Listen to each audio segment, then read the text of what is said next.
wanted to give you an update on Rosie and Brandy.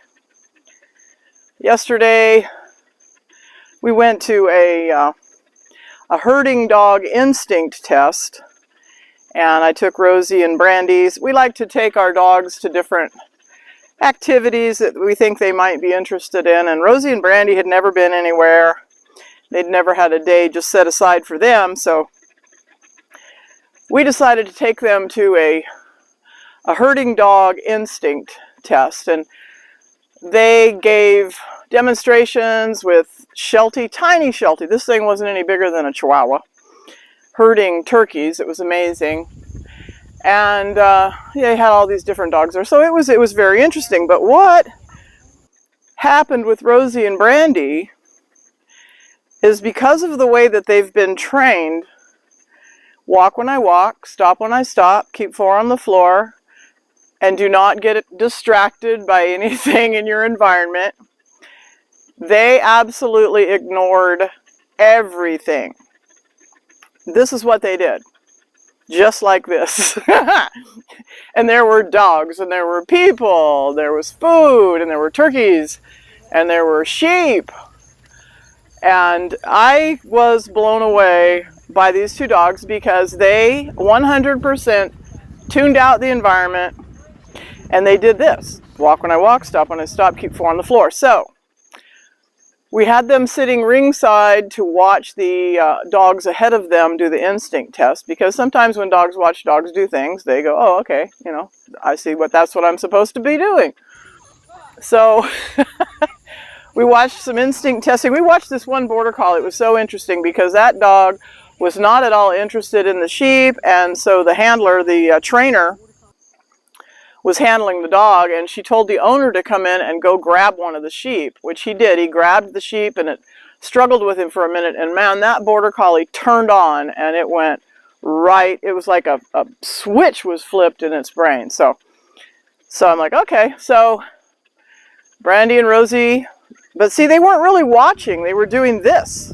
They looked a little bit, but this is what they've been trained to do, is walk when I walk, stop when I stop, and ignore all distractions. And so, as a result, when the trainer took them into the ring with the sheep, they would not look at those sheep. All they were worried about was walking when she walked, stopping when she stopped, and keeping 4 on the floor.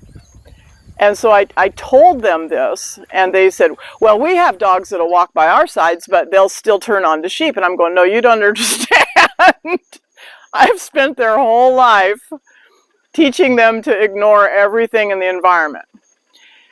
So they tried with both of the dogs, and neither one of these dogs would look at the sheep. And at one point in time, one of the trainers dropped the leash, which put her in a stay. Because when I drop the line, that means stay there till I come back and get you. So the whole thing was a train wreck. And of course, you know, you get a little sheet that says, did your dog show instinct, yes or no? And of course, both of their sheets said, no, they did not show instinct, which is totally fair. They wouldn't look at the sheep. Now, do these 2 dogs have herding instinct? Yes, they do.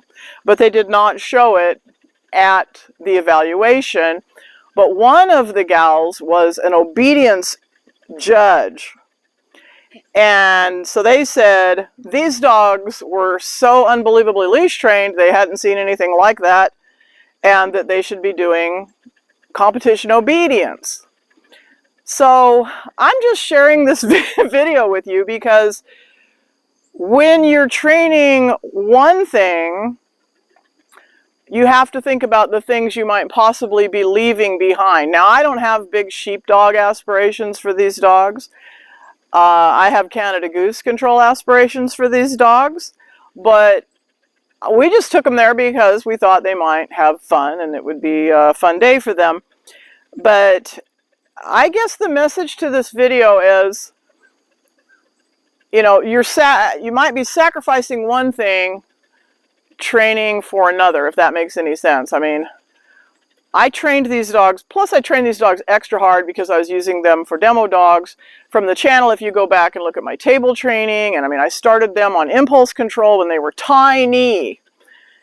And you see where it's gotten them. I mean, these dogs are absolutely, they're just unflappable. We went over there, they'd never been anywhere. And they just, nothing fazed them. They didn't look at anything. They didn't bark. There wasn't any of this. One gal had this border collie that was really, really terrible leash manners. And she came over and she said, I need you to give my dog leash manners. But I said, well, I can do that, but I might ruin it on sheep. So, you know, you have to look at what you really want out of your dog. And you might be leaving some things by the wayside. I guess that's just the message of this video. But it was really an eye-opening experience for me to see that the training that I've done with, really the training that I've done with these dogs was mostly when they were little puppies. And then they just kind of have been running around the farm. But I tell you, you do it between 8 and 16 weeks, and it's with them for life. And it's with them wherever they go. I mean, yesterday was proof of that.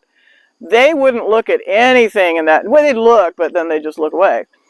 But they wouldn't fixate, they wouldn't pull, they wouldn't bark, they wouldn't nothing at all the stuff that was going on. So anyway, Rosie and Brandy update, flunked out a sheep. But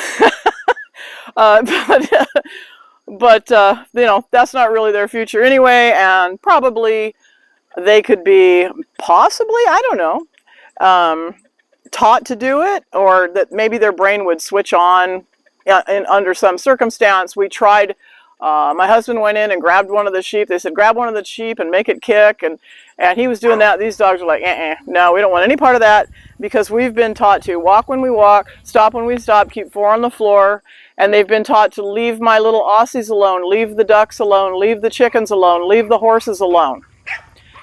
So when they saw the other livestock, they just generalized it to that as well. We're not going to be looking at those sheep. So that's my Rosie Brandy update. It was an eye-opener for me. It was quite interesting, actually. And that's all I got. Hopefully you'll get something out of this video. But if you want a dog that will do this, then you've seen my methods. No treats.